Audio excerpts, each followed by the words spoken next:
إن الحمد لله نحمده ونستعينه ونتوكل عليه ونعوذ بالله من شرور أنفسنا وسيئات أعمالنا من يهد الله فهو المهتدي ومن يضلل فلا هادي له وأشهد أن لا إله إلا الله وحده لا شريك له وأشهد أن سيدنا وحبيبنا محمد رسول الله خاتم الأنبياء وإمام المرسلين. أما بعد, une fois encore, nous remercions Allah le Tout-Puissant qui nous a encore facilité ce jour. Le 8e jour du mois de béni de Ramadan, qui est un mois de spécial pour notre Ramadan Covid-19. Nous allons donc continuer notre essai d'interprétation de ces versets toujours sur Surat An-Nahl. Hier, nous nous sommes arrêtés au verset 12 où Allah subhanahu wa ta'ala s'adresse au prophète Muhammad, pour nous les hommes. Il nous dit وَسَخَّرَ لَكُمُ اللَّيْلَ وَالنَّهَارَ وَالشَّمْسَ وَالْقَمَرَ وَالنُّجُومَ مُسَخَّرَاتٍ بِأَمْرِهِ إِنَّ فِي ذَلِكَ لَآيَاتٍ لِقَوْمٍ يَعْقِلُونَ. Allah dit qu'il a assujetti dans sa créature la nuit, le jour, le soleil, les étoiles, la lune, les étoiles. Allah dit qu'il a facilité cela pour nous les hommes à mourir. Et tout cela fonctionne ou marche avec l'ordre d'Allah. Ils obéissent à l'ordre d'Allah. Le soleil qui quitte du lever jusqu'au coucher sur une trajectoire donnée en suivant l'ordre d'Allah, et c'est une adoration. La lune qui aussi sort à un temps donné, suit aussi l'ordre d'Allah subhanahu wa ta'ala. Ainsi de suite aussi les étoiles. Chaque mouvement de ces astres sont en train de suivre l'ordre d'Allah subhanahu wa ta'ala. Mais tout ceci, Allah dit qu'il les a assujettis aux hommes. Et par son ordre, parce que s'il n'y a pas de soleil, nous les hommes, nous ne pourrons pas vivre. S'il n'y a pas non plus la lune, on aura des soucis. Et chacun pour nous les hommes évolue dans sa trajectoire selon le commandement d'Allah. Et ils sont à l'ordre d'Allah. Allah dit, Inna sek, que dans tout ce mouvement que vous voyez là, qui se fait autour de tout ce système que Dieu a créé pour nous les hommes, là, il y a des signes. C'est des signes pour les peuples qui réfléchissent. Allah nous dit, il a assujetti tout cela pour nous. Et c'est pourquoi nous explorons dans les cieux. Yaman Sharal Din Wal Ins. Oh, Allah dit, vous les hommes et les djinns, vous pouvez aller vers les cieux, aller explorer la créature des cieux, comme ce qui a encore été fait tout récemment, où on nous parle d'une équipe française qui ont détecté ou bien qui ont découvert qu'il y a une planète de type terrestre où habite dans un système planétaire extrasolaire. Donc pour eux, la Terre a une partie du Soleil et qu'il y a une séparation et que c'est devenu un lieu habitable pour les hommes. Ce n'est pas nouveau pour l'islam. Allah n'a-t-il pas dit dans le Saint-Coran, Awalam yara alladhina kafaru anna samawati wal ardi kanata ratqan fafataknahuma wa ja'alna min al-ma'i kulla shay'in hayy afala tu'minun. Les hommes n'ont-ils pas vu que ceux qui ne croient pas que les cieux et la terre, la théorie de Big Bang était unique et Allah les a formés, il les a divisés. Et il a créé toutes choses à partir de l'eau, pour toutes choses qui vivent. Ne croyez-vous donc pas? Vous voyez que le monde, la terre était en quelque sorte un compact. D'où la théorie de Big Bang, qu'Allah vous a facilité, que vous avez connu dans cette créature. Alors, est-ce l'œuvre des hommes ou celui d'Allah subhanahu wa ta'ala? Allah dit, Afalam tu'minun, vous n'allez pas donc croire en Dieu. Donc, nous allons cet après-midi encore continuer notre essai d'interprétation à partir du verset 13, Inch'Allah.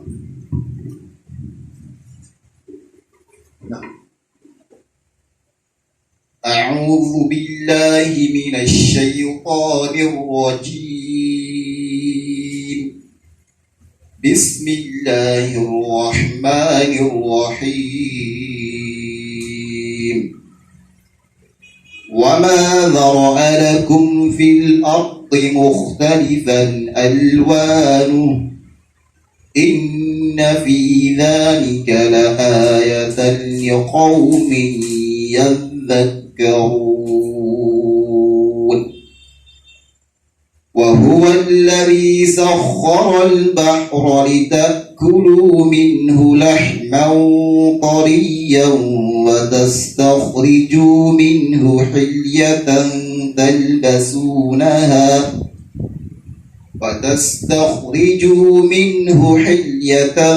تلبسونها وترى الفلك مواخر فيه ولتبتغوا من فضله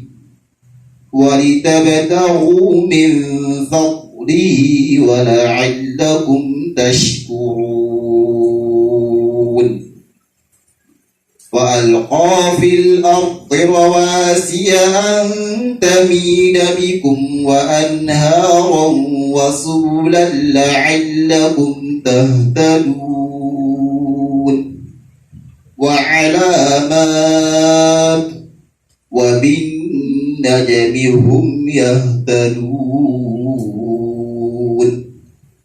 أفمن يخلق كمن لا يخلق أفلا تذكرون وإن تعدوا نعمة الله لا تحصوها إن الله لغفور رحيم والله يعلم ما تسرون وما تعلنون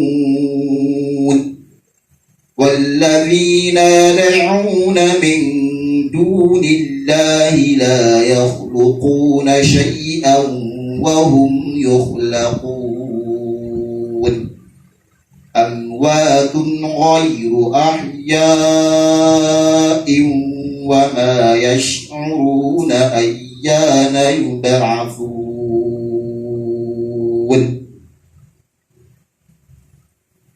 بسم الله الرحمن الرحيم وما ذرأ لكم في الأرض مختلفا ألوانه إن في ذلك لآية لقوم يذكرون. Allah subhanahu wa ta'ala qui continue dans ces versets, il nous dit وَمَا زَرَعَ لَكُمْ فِي الْأَرْضِ وَمَا زَرَعَ لَكُمْ فِي الْأَرْضِ مُخْتَلِفًا أَلْوَانُهُ إِنَّ فِي ذَلِكَ لَآيَةً لِقَوْمٍ يَذَّكَّرُونَ وَمَا زَرَعَ لَكُمْ فِي الْأَرْضِ. Dans tout ce qu'il a créé sur la terre, Allah dit dans sa créature. Rappelez-vous, hier nous avons dit le nombre de créatures qu'Allah a créées. Que nous ne voyons pas, nous ne connaissons que notre créature, nous les hommes, on se voit, il y a d'autres créatures qu'on ne voit pas. Dans quel nombre? 400 000. Allah dit وَمَا زَرَعَ لَكُمْ فِي الْأَرْضِ مُخْتَلِفًا أَلْوَانُهُ, d'une façon différente, même de couleurs différentes. Entre nous les hommes, il a créé certains parmi nous qui sont noirs, certains sont jaunes, certains sont rouges. Nous sommes déjà au niveau de nous les hommes dans la créature de Dieu. Nous sommes déjà différents. Mais pour nous les hommes, des créatures que nous sommes, nous formons une créature de les hommes. Nous avons dit qu'il y a d'autres créatures de Dieu que nous les hommes, nous ne voyons pas, mais qui existent. Il y a des créatures de Dieu que nous voyons, qui sont différentes de nous les hommes. Il y en a qui sont dans la créature de Dieu. On est tellement différents. Dans la créature de Dieu, il y en a qui marchent dans leur ventre. Il y en a qui marchent sur 2 pieds. Il y en a qui marchent sur 4 pieds. Vous voyez déjà de ces créatures que vous voyez. Il y en a que vous voyez qui sont sur 2 pieds. Quand vous voyez un oiseau, il est sur 2 pieds. Vous voyez un mouton, il est sur 4 pieds. Nous les hommes, nous sommes sur 2 pieds. Mais malgré ça encore, Allah dit avec des couleurs différentes. Et entre nous les hommes, nous avons de différentes couleurs entre nous. Des noirs, des jaunes, des rouges. Mais de tout ce qui est créature des hommes que nous sommes, avec des couleurs différentes, Allah subhanahu wa ta'ala nous dit Inna ja'alnakum min zakari wa unta. Allah vous a créé, vous les hommes, de mâles et de femelles. Wa ja'alnakum shu'uba wa qaba'ila lita'arafu. Il vous a fait en tribus et nations. C'est pourquoi vous allez trouver dans les mêmes nations. Des tribus différentes. Vous allez voir par exemple, dans notre pays, nous sommes dans une même nation, mais nous sommes des tribus différentes. Dans ce petit pays, beaucoup de tribus, de langues, Allah dit lita'arafu, juste pour que vous vous connaissiez. Inna akramakum indallah atqakum. Le plus noble auprès de Dieu, c'est celui qui craint Allah. Le fait qu'Allah vous a créé avec des couleurs différentes, avec des nations, des tribus différentes. Allah dit, ce qu'Allah veut de vous, c'est la crainte de Dieu, celui qui craint Allah. Et c'est ainsi que, dans sa créature, il a créé beaucoup d'êtres que nous ne voyons pas, et avec des couleurs différentes. Allah dit, inna fidal. Dans cette créature de Dieu, dans ce que Allah a fait ainsi, la ayatan, il y a toujours des signes, pour les peuples, yezakkerou, ceux qui se rappellent. Nous vient encore la notion de la compréhension des zikr en islam. Rappelez-vous d'Allah, il va te rappeler de vous. Le zikr en islam, c'est le rappel de Dieu. Se rappeler de Dieu, c'est adorer Dieu. Le zikr, c'est faire les istighfar. Astaghfirullah, astaghfirullah. Le zikr, c'est souvent faire de la ilaha illallah. Montrer l'unicité de Dieu. Le prophète de l'islam nous dit, il fait au moins 70 fois le zikr, le rappel de Dieu. Le zikr, c'est la lecture du Saint-Coran. Mon frère musulman, à part le fait que nous jeûnons, nous devons nous rappeler d'Allah. Et dans le rappel d'Allah, c'est de faire le zikr. Wa ala zikrillah tatma'innu qulub. Aucun âme n'aura de tranquillité. Allah va mettre des maladies dans les cœurs des gens. Allah dit Allah dit qu'il mettra des maladies dans le cœur des gens. Et ces maladies vont toujours augmenter. Et quand on parle des maladies de ce genre, ce ne sont pas des maladies que nous pourrons guérir par les paracétamol. Ce ne sont pas des maladies que nous allons guérir par des produits. Mais si ce n'est que dans le rappel d'Allah, Allah zikrillah tatma'innul qulub. En réalité, la tranquillité d'esprit se trouve dans le rappel d'Allah, se trouve dans les invocations, se trouve dans les zikr azkar. Wa qul astaghfiru rabbakum. Invoquez le pardon d'Allah. Innahu kana ghaffara. Allah est celui qui pardonne. Yurisilis sama'u alaykum medarara. Dans l'istighfar que vous allez faire souvent, Allah va ouvrir, élargir les cieux pour vous. À partir de là, Allah dit, il va vous donner des progénitures, de l'argent, des enfants, il va vous donner tout ce que vous voulez. Et c'est là où il y aura la tranquillité d'esprit. Sinon, vous allez patauger, vous allez être des malades roulants.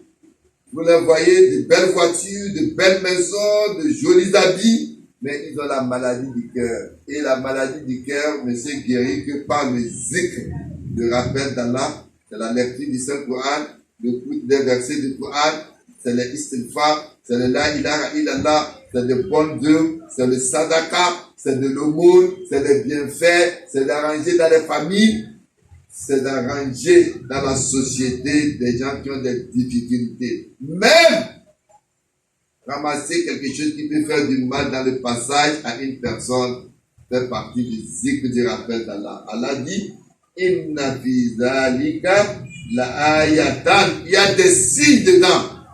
Dans tout ce que nous disons, pour un peuple, il y a Zakerou, des peuples qui se rappellent d'Allah.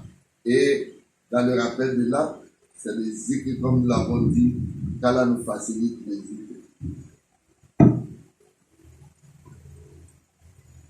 وهو الذي سخر البحر لتأكلوا منه لحما طريا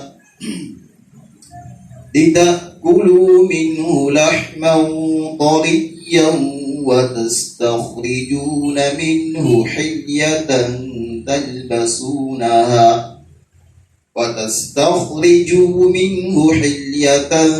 تلبسونها وترى الفلك مواخر فيه ولتبتغوا من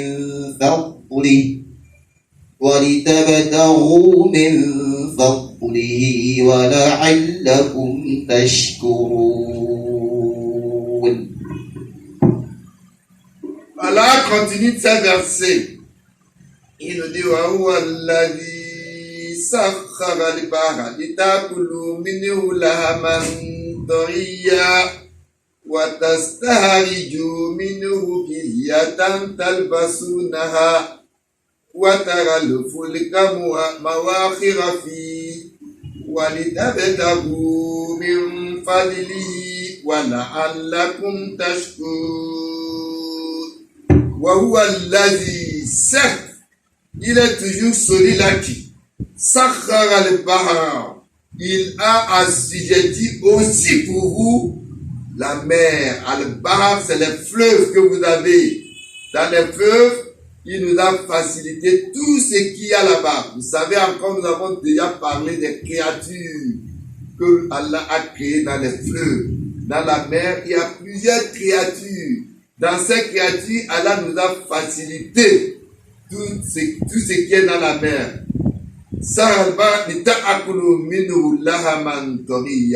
Afin que nous prenions encore de la viande ou des poissons frais de la mer que nous mangeons. Vous savez, dans les créatures d'Allah, il y a par exemple des caïmans qui vivent dans l'eau. Ils se nourrissent aussi des petits poissons qui sont dans l'eau. Mais lui aussi, pour avoir encore la santé, il est obligé de sortir au bord et tendre sa bouche là. Et il faut qu'un oiseau vienne aussi se nourrir de ce que des déchets de sa bouche pour que lui il puisse avoir la santé. Vous voyez dans la créature de Dieu, vous prenez des poissons frais dedans.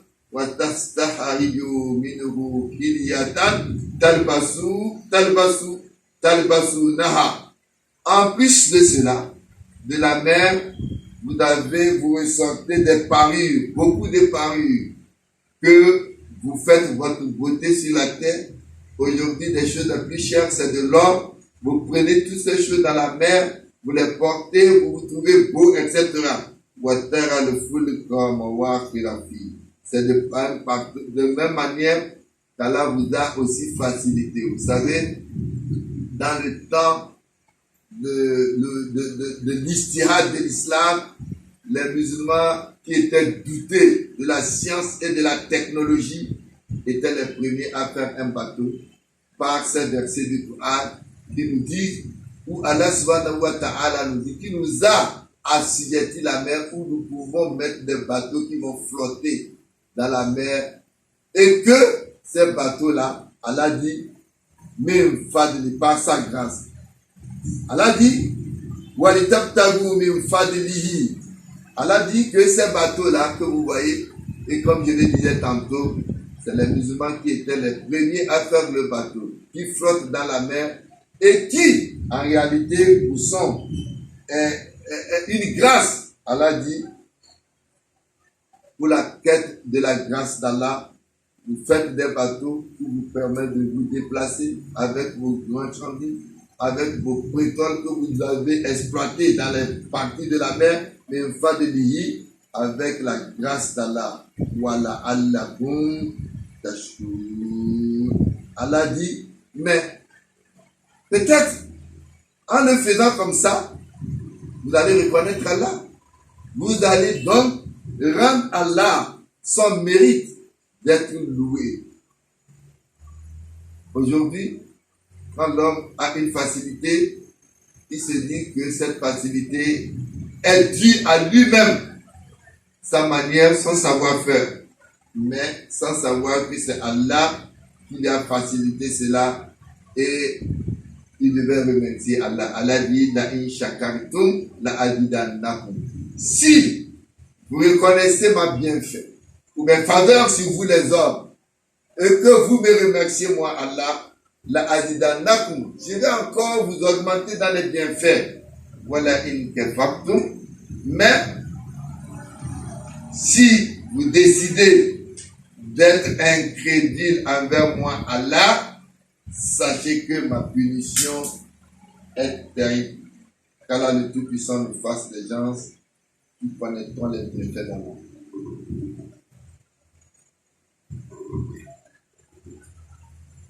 وألقى في الأرض رواسي أن تميد بكم وأنهارا وسبلا لعلكم تهتدون. Allah subhanahu wa ta'ala nous dit وَأَلْقَى فِي الْأَرْضِ رَوَاسِيَ أَن تَمِيدَ بِكُمْ. Allah dit c'est ainsi aussi que sur la terre. La terre qu'Allah a créée pour vous les hommes, il a implanté des montagnes. Donc, quand vous voyez les montagnes, ils sont faits, ce n'est pour rien. Les montagnes sont les piliers de la terre. Comme quand vous voulez construire une maison sur la terre, vous devez mettre des 4 piliers sur les 4 coins de votre terre, de votre maison. Sinon, la maison va s'écrouler. C'est ainsi aussi que la terre sur laquelle vous êtes, on a déjà dit que cette terre-là qui tourne, la terre tourne autour du soleil. La terre qui tourne a un pilier. Et le pilier de la terre, c'est les montagnes qu'Allah a mis partout pour soutenir la terre. Les montagnes sont là pour réguler aussi la motion et la vitesse de la terre. Allah dit, il a mis donc les montagnes comme piliers sur la terre, antami d'abikum wa anharan subulan la'allakum tahtadun. En dehors de cela, Allah subhanahu wa ta'ala, en dehors du fait qu'il a mis pour vous les montagnes pour que vous soyez guidés, c'est ainsi que il a fait donc de la rivière wa anhara. Allah dit wa anhara wa subla la'allakum tahtadun. Vous savez, quand vous prenez la terre ou le monde entier, la mer seulement prend les 2/3. La terre n'est qu'un tiers de tout ce qui a créé sur cette terre-là. Et dedans, Allah a fait donc des mers et il a encore fait sur la terre des routes pour nous, pour que nous puissions être guidés. Allah dit,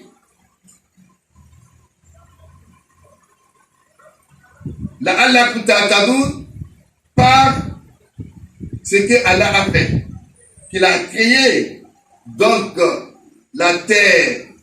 Il a créé sur la terre des chemins pour que nous puissions nous guider. On ne serait pas guidé. C'est ainsi que quand vous prenez le plan terrestre que nous avons aujourd'hui, c'est pour connaître les différentes régions qui existent sur la terre. Et vous allez prendre par exemple, si Allah ne vous a pas facilité tout ceci, vous prenez donc quelqu'un qui est dans le désert, où tout est plein, il ne sait pas s'orienter, la nuit tombe, il dort, il se lève, s'il ne fait pas attention, il ne connaîtra pas où se trouve l'est, ni l'ouest, ni le lever. Donc c'est pourquoi Allah a mis tout ceci. Il nous a planifié, il nous a facilité un plan terrestre pour que nous sachions que voici l'est, voici l'ouest, voici le Togo, par exemple, est limité à l'est par temps, à l'ouest par temps, au nord par temps. Pour que vous puissiez être guidés. C'est pourquoi nous disons, quand on lit les versets de la Bible, où on nous dit, Jésus nous dit qu'il est le chemin, la vérité et la vie. Le chemin spirituel existe et le chemin géographique existe. Allah dit, Souboula, les chemins. Quand on prend le chemin spirituel, c'est de faire tout ce que Dieu veut de nous, les bonnes actions, le bon travail, la vérité, l'adoration et la zakat, l'aumône, les bienfaisances, les relations de bon voyage, de bon voisinage. C'est de suivre tous ces prophètes-là que Dieu a envoyés dans le message qu'ils nous ont apporté. Souboula, c'est le chemin spirituel. Mais il y a encore le chemin géographique. Le chemin géographique, c'est-à-dire que pour aller par exemple au Ghana et que nous sommes à Lomé, nous ne devons pas nous diriger vers l'est ni vers le nord. Nous devons prendre donc l'ouest de notre position à Lomé. C'est le chemin géographique. Le Togo, par exemple, est sur le Burkina, est par exemple au nord du Togo. Pour aller là-bas, nous sommes obligés de prendre le nord en chemin géographique. C'est pareil aussi quand Jésus, le prophète de l'islam, il nous dit que je suis le chemin, la vérité et la vie. Les gens disent que pour croire en Dieu, on doit voir Dieu. Il dit, mais vous n'avez pas vu ce qui s'est passé avec Moïse? Les gens disent qu'on veut voir Dieu. Là, Yudri, l'absent. Dieu ne peut, on ne peut pas voir Dieu. L'œil ne peut pas percevoir Dieu, mais Dieu voit tout. Mais ils ont exigé, Allah a mis seulement son tajalla. Allah dit Palama tajalla rabbouni jabal. Quand Allah a mis juste seulement son tajalla sur la colline, ils se sont tous renversés. Et ils ont compris que l'œil ne peut pas percevoir Dieu si ce n'est que le jour de rétribution. Jésus, on demande la même chose. On veut voir Dieu, on ne peut pas voir Dieu. Montre-nous vers le chemin vers Dieu. Jésus parle du chemin spirituel. Malheureusement, certains sont en train de prendre le chemin géographique. Et sur le chemin, la vérité et la vie, nul n'atteindra le Père si ce n'est que par lui. Si vous avez compris mon enseignement, vous allez atteindre le Père. Vous avez suivi ce que je vous ai dit, mes recommandations, mon adoration, etc. Il dit, c'est le chemin spirituel. Mais les gens prennent le chemin géographique comme si c'est sa personne qu'il faut pour arriver. C'est tout comme si on vous demande où est la route d'Anéron, étant à Aviti, et je vous dirige vers Aplaou. Est-ce que vous allez arriver à Anéron? C'est ça le chemin géographique. Je vais vous diriger plutôt vers Nichandier pour aller donc à Anéron. Voilà le chemin géographique. Jésus lui parle de chemin spirituel. Malheureusement, beaucoup de gens prennent le chemin géographique et que Jésus leur dit de faire ce que mon Père, moi-même, je ne fais que ce que le Père m'a ordonné. Malheureusement, la nature a transformé la personne de Jésus en un chemin géographique. Allah dit, il dit, litabtagu min fadlihi la'allakum tashkurun. Et dit wa anhara wa subulan, des chemins la'allakum tahtadun. Quand vous prenez les chemins, le bon chemin, vous n'allez jamais vous perdre. C'est pourquoi dans les chemins, nous devons faire attention avant de prendre n'importe quel chemin pour ne pas se perdre. Inch'Allah, nous allons encore une fois s'arrêter ici cet après-midi pour notre essai d'interprétation des versets de Qur'an. Ce que nous avons pu dire de bon vient de Dieu. Les erreurs, ce que nous avons dit qui n'est pas juste vient de nous. Et qu'Allah nous pardonne nos péchés. Ada wassalamu alaikum wa rahmatullah. Hier, nous avons dit que nous souhaiterions des commentaires et des questions. Malheureusement, nous n'avons pas encore eu de questions. On aurait pu répondre à ces questions pendant ce temps qui nous reste. Inch'Allah, nous allons continuer demain. Wassalamu alaikum wa rahmatullah wa barakatuh.